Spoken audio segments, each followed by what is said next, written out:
Let's see. I think it says we're live, but I always have to make double sure.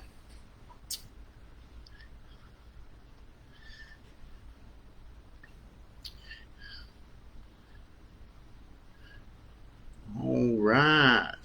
It says we are live. I think hopefully everybody can hear us. I'm about to find out. See, I do all the awkward stuff, so you don't have to. Hey, it's 6 o'clock. Anybody here? Hey, we got it. All right, everybody. Hey, welcome. It's 6 o'clock. Motivational Monday. We've got Ember Sexton here with us, and we've been talking. Hey, pray for her. She's nervous. This ain't no easy thing to get on here and tell the things that we've done in our lives. But like I just told her, we're here for one reason. We're here so God can get the glory out of the mistakes that we make. God will take a mess and give us a message out of it. And we want her just to share her heart. So we'd like for everybody to encourage, like, share, comment, let her know that you appreciate her doing this. This might just save one of your kids' lives one day. This might reach out and touch some of your family. We all know somebody that's struggling, so we want to encourage as many people as we can. Anybody that's on here, hopefully, as you've heard, we have decided on the 4th of July, we are going to do a parade float. And I was at church Sunday, and a lady said, well, that's great that you're doing that float for people in recovery. And listen, the float's not just for recovering addicts. The float is for anybody that cares about a recovering addict that maybe might have lost a loved one to addiction. If you just care about anybody that has went through this or would like to help do this, hey, I want the whole county to get together down here at this parade and walk together to show the community that we do care, that we do have hope, and that we do know the answer. Right? My family will be pulling a trailer. We're going to have a trailer on my truck. I'm going to walk. I hope I don't pass out because it's going to be a long walk for me. But hey, we're wanting to get together and to show our community, the home that we tried to break, that we are here and there is an army. Hopefully, if Yins knew what I knew, hopefully this thing will be bigger and everybody will see that there is people here that care. Those people out there struggling will see there is people that care. And we just want to get the word out, that there is people out here and that we do love you. And there is an answer. And we want to get that answer out. That's a lot what we're going to do here tonight. So as always, I'd like to thank Stan and the Tennessee Department of Mental Health and Substance Abuse. That's the two people that pay me. No, they don't pay me to do this. They pay me to work. But I promise you, they give me leeway and they give me freedom to be able to speak what's on my heart and do things I think help. So we just want to tell everybody that we love you. We appreciate you. Please pray for our sister right now. And I have told her I would take about 2 minutes, and my time is up. So you ain't got to deal with me anymore. She's over here nervous as can be. So pray for our sister as Ember comes and shares her testimony with you tonight. Hey, I love every one of you. It's yours, girl. I love you. That's right. You're going to be fine. Did you turn your phone off? It's on silent. Hey. Like he said, I'm really, really nervous, so please pray for me. I'm not real good at talking in front of a lot of people, but this evening I've been praying about what I should say, asking the Lord to give me the right words to say. And as I was praying, he laid this verse on my heart, and I'd like to read it for you. Proverbs 22 verse 6 says, train up a child in the way he should go, and when he is old, he will not depart from it. That is one of God's promises that he has kept to me. My mom and my dad always raised me in church. Every time the church doors was open, we were there, me and my brothers. And that right there saved my life.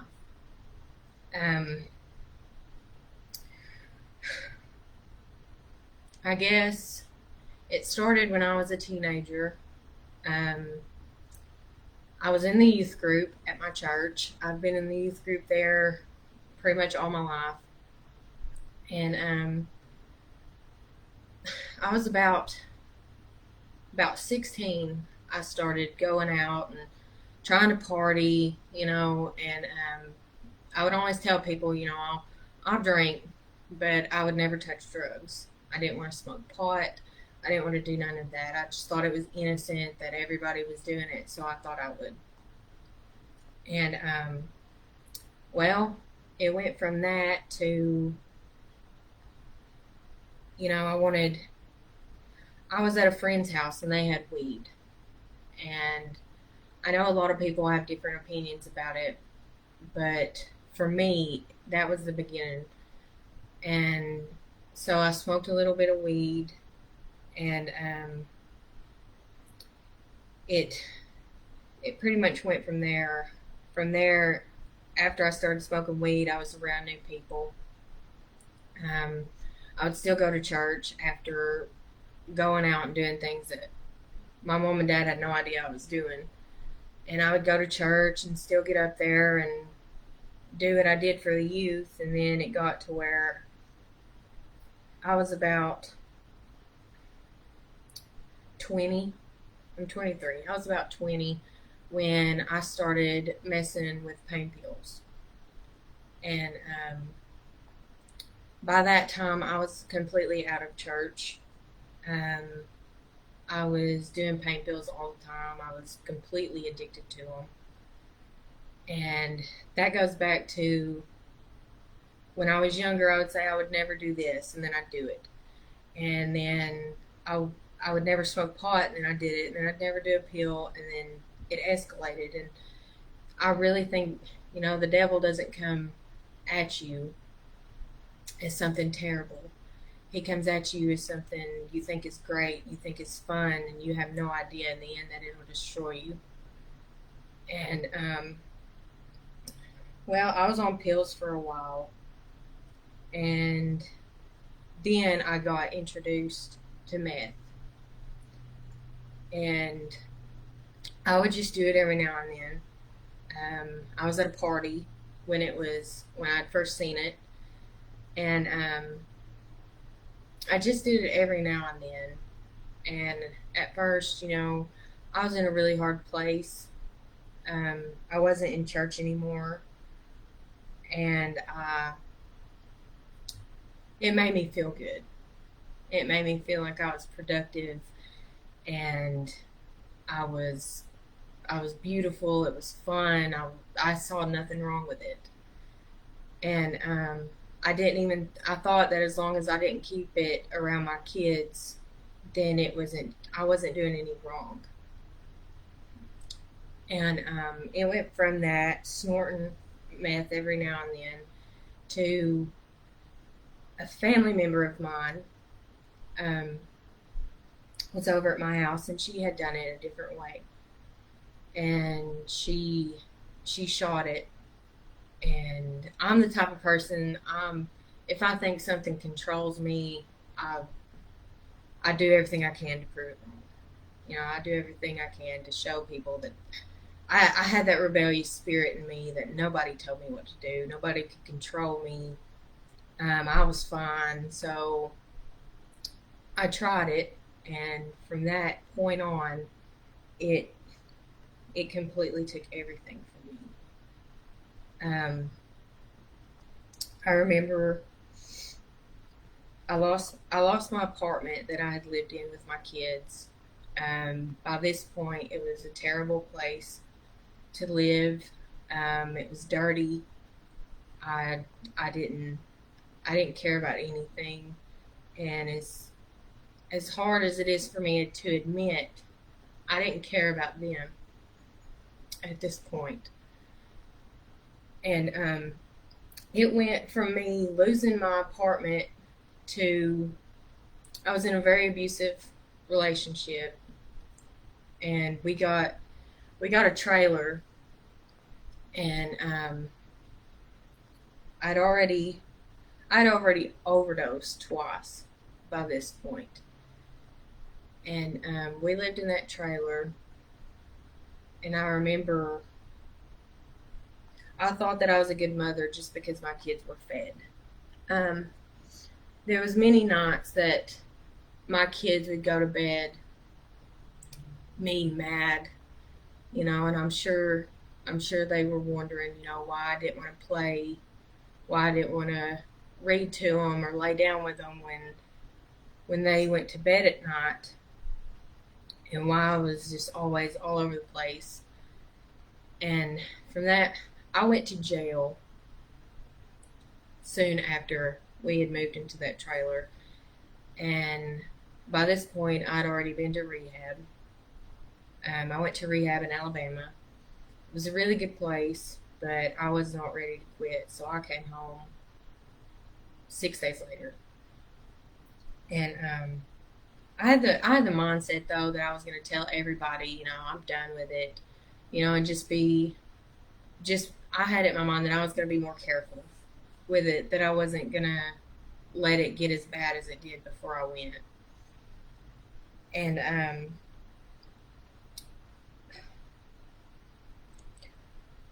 I really don't remember much about it, and I'm really nervous, and I could probably go why.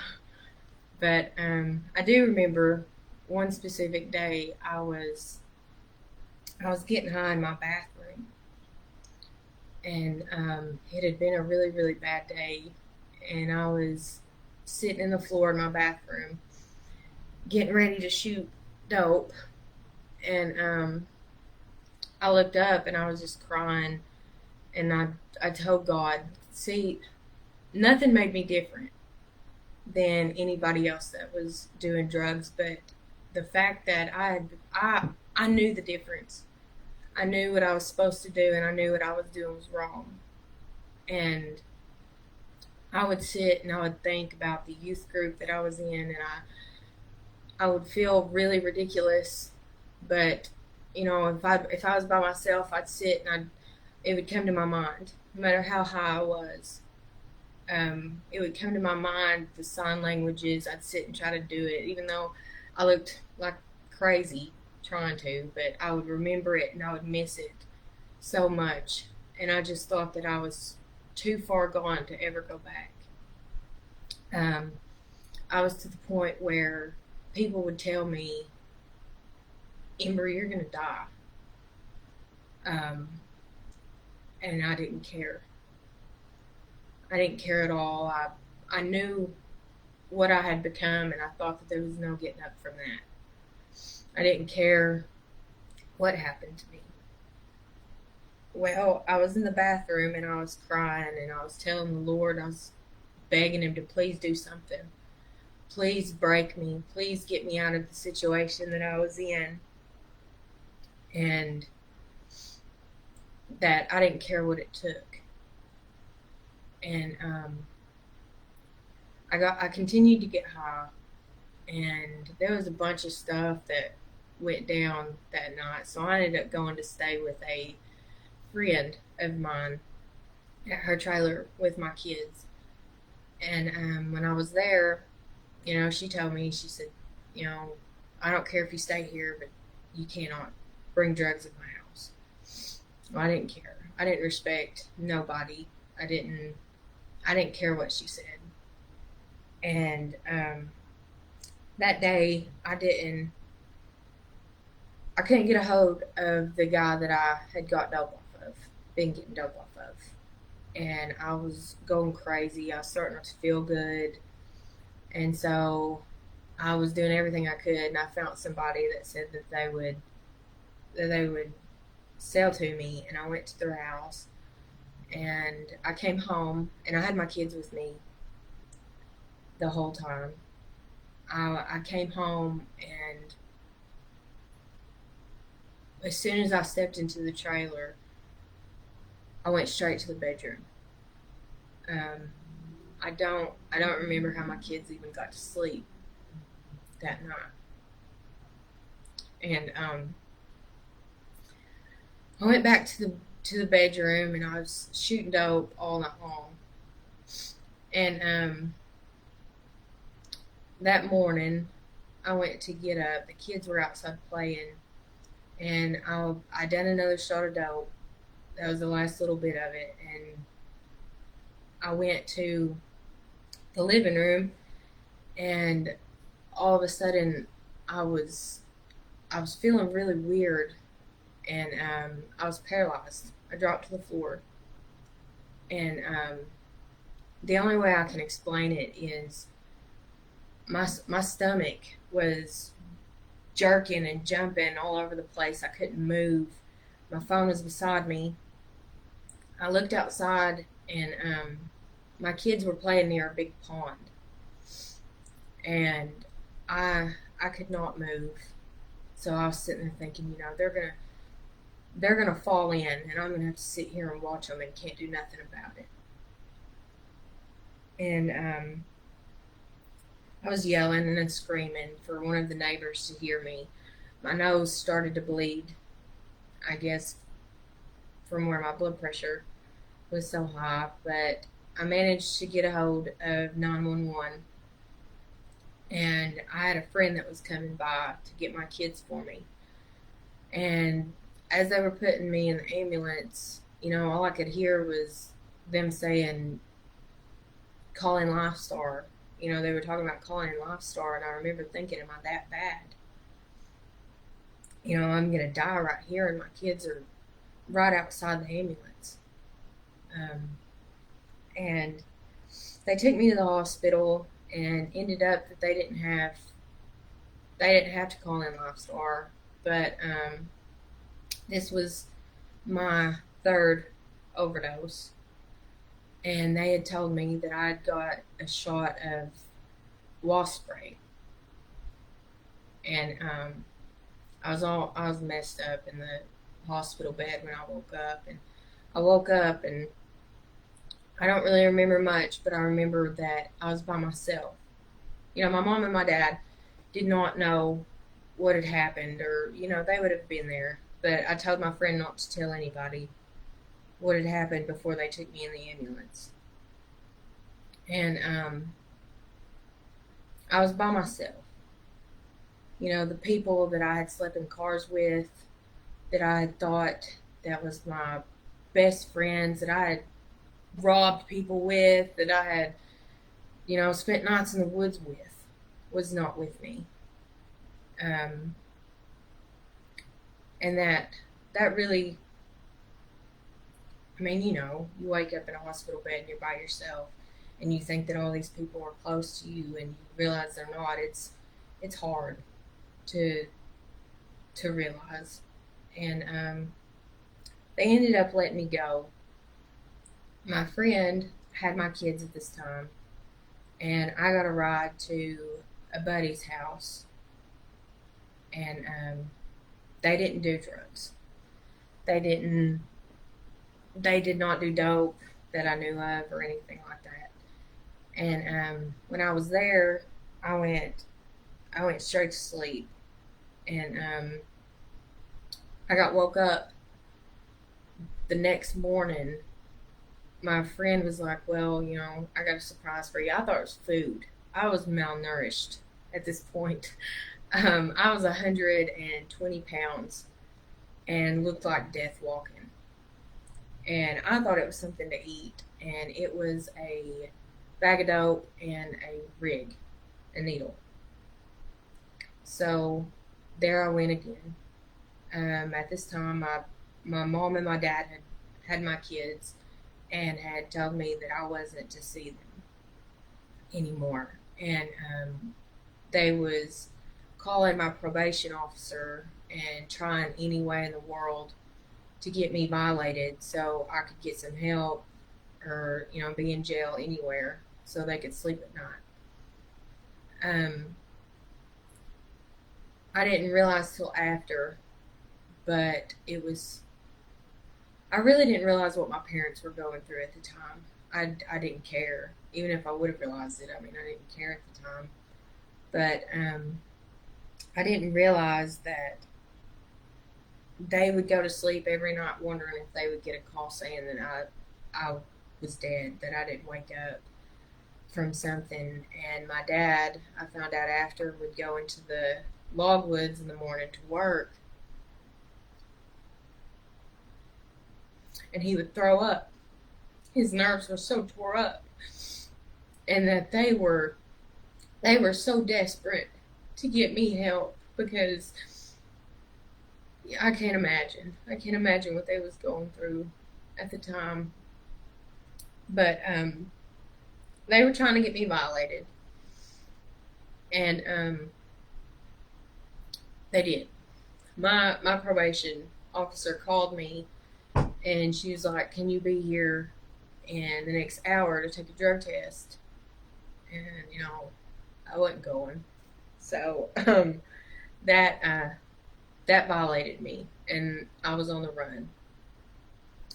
Well, after I had done that dope, I guess it was from the dope that was in my system when I was in the hospital the day before. It was built up. I overdosed again, and they had to take me to the hospital. They called my mom and my dad. They had to they ended up taking me to Knoxville because they thought that I had a mini stroke from it, and by the grace of God, I didn't. And on on the ride home, it was just me and my mom. My dad, he loves me more than anything, but he was to the point where he couldn't take it no more, I guess. And it says in the Bible to, you spare the rod, you spoil the child. But it doesn't say what age they gotta be. And dads they're tough on you, but they think they have to be. And I guess that's the way he was. He was heartbroken, and he couldn't stand to deal with it anymore, I guess. And so me and my mom is on our way home. Um, Before I had overdosed, I got a ride to the trailer park, and that's where they had found me. That's where they had to call the ambulance. My brother Mitchell had to come by, and I was laying on the pavement when they had picked me up and took me to the hospital. But me and my mom was on our way home, and she told me, she said, "Ember, you can come home. You can, if you'll just come home, you can see the kids, but you have to turn yourself in the morning." And at the time, I didn't want to stop still yet. After 4 overdoses, I was not ready to stop. But I was pretty much telling her anything she wanted to hear. Okay, I'll make everybody happy. I'm getting tired of everybody running me down and everything. I'll go home, and I'll turn myself in. Well, about midway, we got in an argument because I'd completely changed my mind. I didn't think I could go home and look at my kids after what all I had put them through. And it was really hard to go home that night because she was not taking me nowhere else. My mom was like, "You're coming home. I was trying to give you the option, but you're coming home." And so I went home. I laid with the kids that night. It was heartbreaking. I mean, I felt worthless. I felt like there was nothing that I could ever do to make it up to them. And I went that next morning and signed over temporary custody to my mom. And I turned myself in. And at this time, I thought everything was sad and everything, but I was not ready to quit still yet. And I turned myself in thinking that they were going to give me a slap on the wrist and be like, "Good girl, turn yourself in and going home." And they didn't. I ended up having to go to jail. I was in there for 7 days, and when I was in there, I was waiting on my drug assessment. They finally came and got me and told me that I was going to a long-term rehab. And I was mad. I was like, "No, if you send me here, I'm gonna be on the streets. I'm not going that far away. I want to be home." I want to be around my kids. And so I went back to the pod, and I called my mom, and I was like, do you know what they're trying to do to me? They're trying to send me off somewhere for a while. And she was like, well, something needs to be done. And I was like, well, what about drug court? And she was like, would you do drug court? And I said, yeah, I'll be home. That's all I cared about at the time. I was, yeah, I'll do drug court. And I got off the phone, and I was telling people that she was going to try to get me into drug court to talk to them and see if they would let me do that instead. And everybody was telling me drug court's a setup for failure. It's impossible to do. It's terrible. You're there all the time. You don't have a life, and all kinds of stuff. And I ended up going to court. They ended up saying that I could be in drug court, and I went to court, and I was sitting there. I didn't know that I was leaving. I didn't know that I was getting out that night. And I looked, and Randy was sitting. Randy, Becky, and a few others. I can't remember. There was a bunch at that table. And they were talking to me, and Randy looked at me, and he's like, you ready to go home? And I was like, yes, I'm ready to go home. Let's go. I want to go home. I want to get high. I can do it. I can do both. I just got to be smart about it. I still had no intentions. I just wanted to get out. I wanted out of jail. And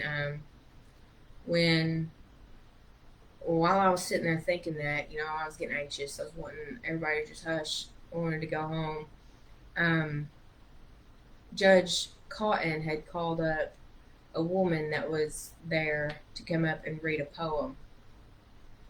And the poem was called My Mother versus Meth. And she was reading that poem, and it's like something, my heart just shattered. I couldn't sit there without bawling. I was bawling my eyes out. And the poem was talking about how the mother was choosing meth over them, and they were wondering why. And while she was reading that, I was playing it back in my head.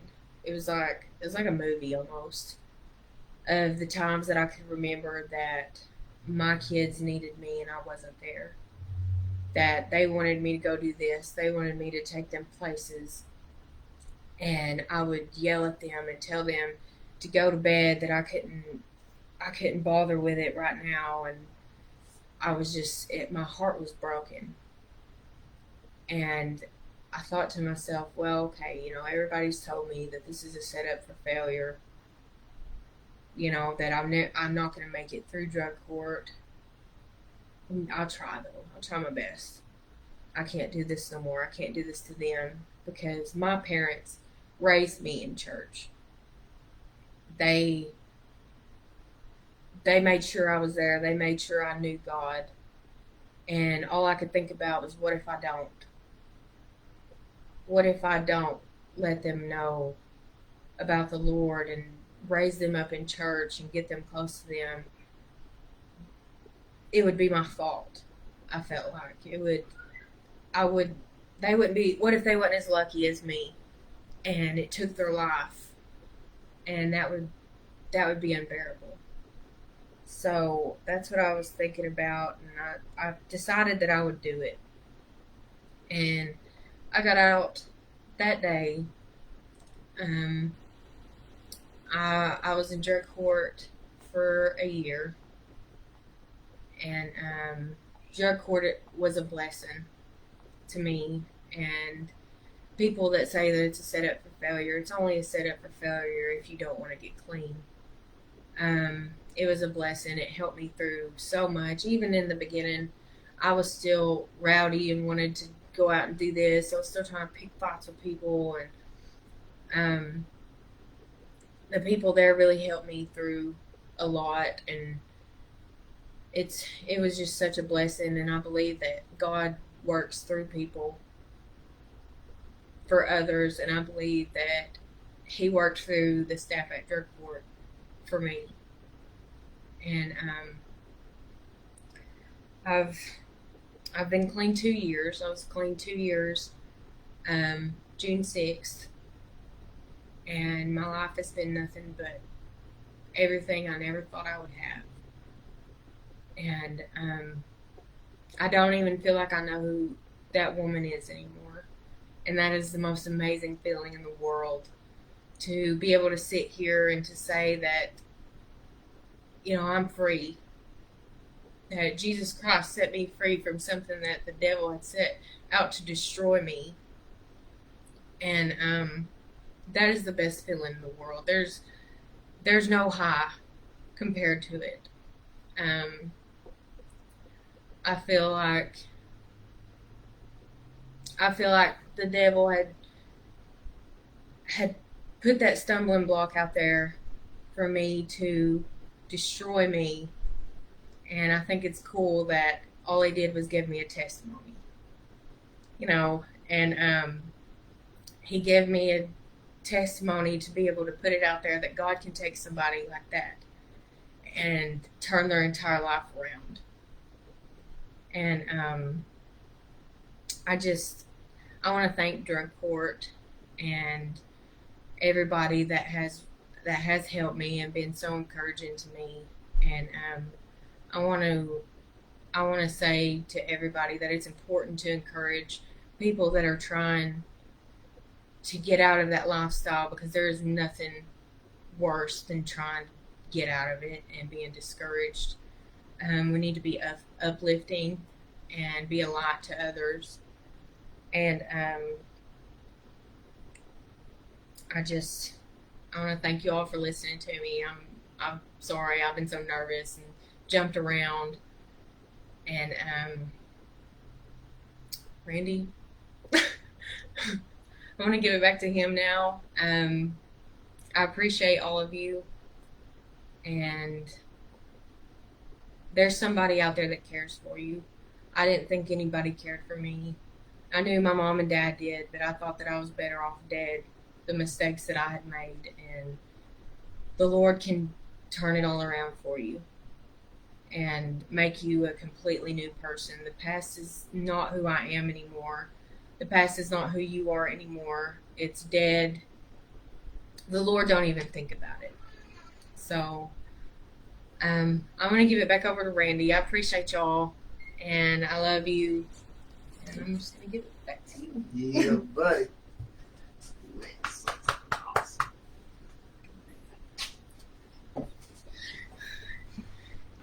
Hallelujah. How about that? Hey, man, God is an expert in hard cases. When you think no one else can, you're right. But God, and we want more people to hear these stories. I mean, there's a lot on there. People been encouraging her, and I know when she goes home tonight, I know I don't even like to say his name unless I have to. There'll be somebody trying to throw doubts in her mind and say, you should have said this, you should have said that. And I know she'll read these comments, and I know she'll go back and watch this. And what I found out is the people that shared the testimony end up getting more encouragement than the people listening. And that's a blessing, because I know she'll have hard days, and she'll always have something she can go back to and see where God has changed her life, man. Just sitting there watching, I always love it when people talk about the day they got saved and when the day God set them free, man. That thing just blows up, man. The screen was all red, man. And that's what we're here to tell everybody. It is the truth. We've done all the bad, and Ember, she said it. She's done a lot of bad, and I've done a lot of bad. But guess what? Every single one of you watching has done some bad stuff. It's not just drugs. Everybody's got a problem no one can fix but God. So, hey, everybody, I'm going to get off here and talk with my sis for a little bit. Leave a comment, share it to your friends, tell everybody. Next week, we'll be back 6 o'clock. We'll have my brother, Kenneth Hayes. Don't even know his real name till the other day. What I call him, Vice Bubba. And this man he's a big, gentle giant. And every time God speaks to him, He's wired like me. Boy, he just starts crying and breaking down. And Ember knows him. They go to church together. And just to watch how God can take such a hard heart and soften it. He's done the same with Ember. When I met Ember, she was rowdy. And God has softened her heart. And God has done amazing, amazing things. And I get to see this stuff all the time. And, you know, people ask me how I do what I do. But, see, I'm down here with these folks. I reach down. I try to help. And I get to see this stuff all the time. And I wanted other people to start seeing it so you can know there is hope and there is people out here that are doing good. And we want you all to see it. Be sure anybody that would like to walk with us in the 4th of July parade. It starts at 8 p.m. Shoot me a message or just show up and get in there and walk. If you support somebody in recovery, if you are in recovery, hey, no matter what, show up and let's show the community that there is hope here. And we're going to make a change one way or the other. I believe God's got a mighty work to do. And I believe that he's going to use some of these very people to do some big things. So, hey, I love every one of you. Thank you for tuning in. We'll see you next week. Amen.